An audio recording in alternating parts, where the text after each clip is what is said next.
নমস্কাৰ, মই মমীয়ে বহুত দিন বিৰতিৰ পিছত আমাৰ চেনেল দিয়ালিনা হোম কৰ্ণাৰলৈ আপোনালোকক স্বাগতম জনাইছোঁ। এখন হেণ্ড পেইণ্টিং কৰা বিচনা চাদৰ বনাইছিলোঁ।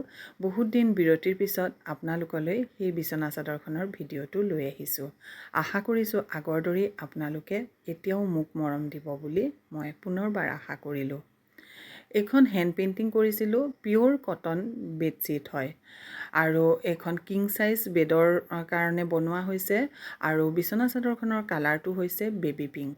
বেবী পিংক কালাৰটো এনেও বহুত ভাল লাগে আৰু প্ৰায় সকলোৰে প্ৰিয় হয় আৰু তাত মই ফ্ৰী হেণ্ড পেইণ্টিং কৰিছোঁ। অৱশ্যে ফুলকিপাহ মই আঁকি লৈছোঁ, বাকী গ্ৰীণ কালাৰত যিখিনি কৰা হৈছে সেইখিনি ফ্ৰী হেণ্ড কৰা হৈছে। তাৰে অলপমান আপোনালোকক দেখুৱাওঁ বুলি লৈ আহিছোঁ।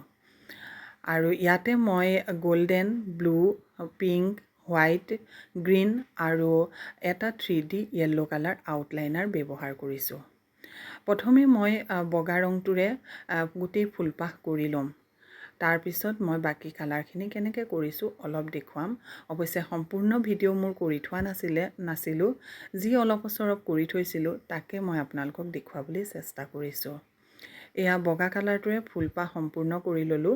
তাৰপিছত বগা কালাৰখিনি নুশুকাওঁতেই মই পিংক কালাৰটো এনেদৰে কৰি গৈছোঁ ওপৰত। ফুলকেইপাহৰ মাজলৈ এনেদৰে ব্ৰাছডাল মই টানি টানি লৈ আহিছোঁ। তেতিয়া কি হয়, ওপৰৰখিনি ডাৰ্ক হৈ থাকিব পিংকটো আৰু মাজৰখিনি অলপ কালাৰটো লাইট হ'ব, দেখিবলৈ ফুলপাহ ধুনীয়া হয়। ইয়াতে মই 3 নম্বৰ আৰু 4 নম্বৰ এই দুডাল ব্ৰাছ ইউজ কৰিছোঁ। ব্ৰাছ আপোনালোকে নিজৰ সুবিধা অনুযায়ী কৰিব পাৰে। আৰু পিংক কালাৰটো কৰি হোৱাৰ পিছত মাজত এনেদৰে ব্লু কালাৰটোৰে অকণমান ডিজাইন দি দিছোঁ। ফুলৰ মাজত যিখিনি ৰেণু থাকে সেই তাৰ ব্লু কালাৰটোৰে এনেদৰে দি দিছোঁ আৰু মাজত গল্ডেনটোৰে য়েল্ল' কালাৰটোৰে 3D আউটলাইনাৰটোৰে এনেদৰে অলপমান ডিজাইন কৰি বাকী পাতখিনি মই গ্ৰীণ কালাৰত এনেদৰে কৰি গৈছোঁ। আৰু পাত আৰু ঠাৰিখিনি গ্ৰীণ কালাৰত কৰাৰ পিছত পাতখিনিৰ আগটোত এনেদৰে গল্ডেন কালাৰৰ অলপমান দি দিছোঁ, তেতিয়া দেখিবলৈও ভাল হয়। আৰু এই ফুলপাহ কৰি হৈ গ'ল। তাৰপিছতেই মই পাতখিনি আৰু ঠাৰিখিনি কৰিছোঁ। ঠাৰিখিনি কৰোঁতে মই গ্ৰীণ কালাৰটো ইউজ কৰিছোঁ আৰু গ্ৰীণ কালাৰটো মই ইয়াতো 3 নম্বৰ ব্ৰাছডালেই মই ব্যৱহাৰ কৰিছোঁ। কৈছোঁৱেই যে ব্ৰাছ আপোনালোকে কৰি যিডাল ব্ৰাছৰে সুবিধা পায় সেইডাল ব্ৰাছেই ইউজ কৰিব। আৰু ইয়াতে মই এয়া গ্ৰীণ কালাৰখিনি কৰি গৈছোঁ।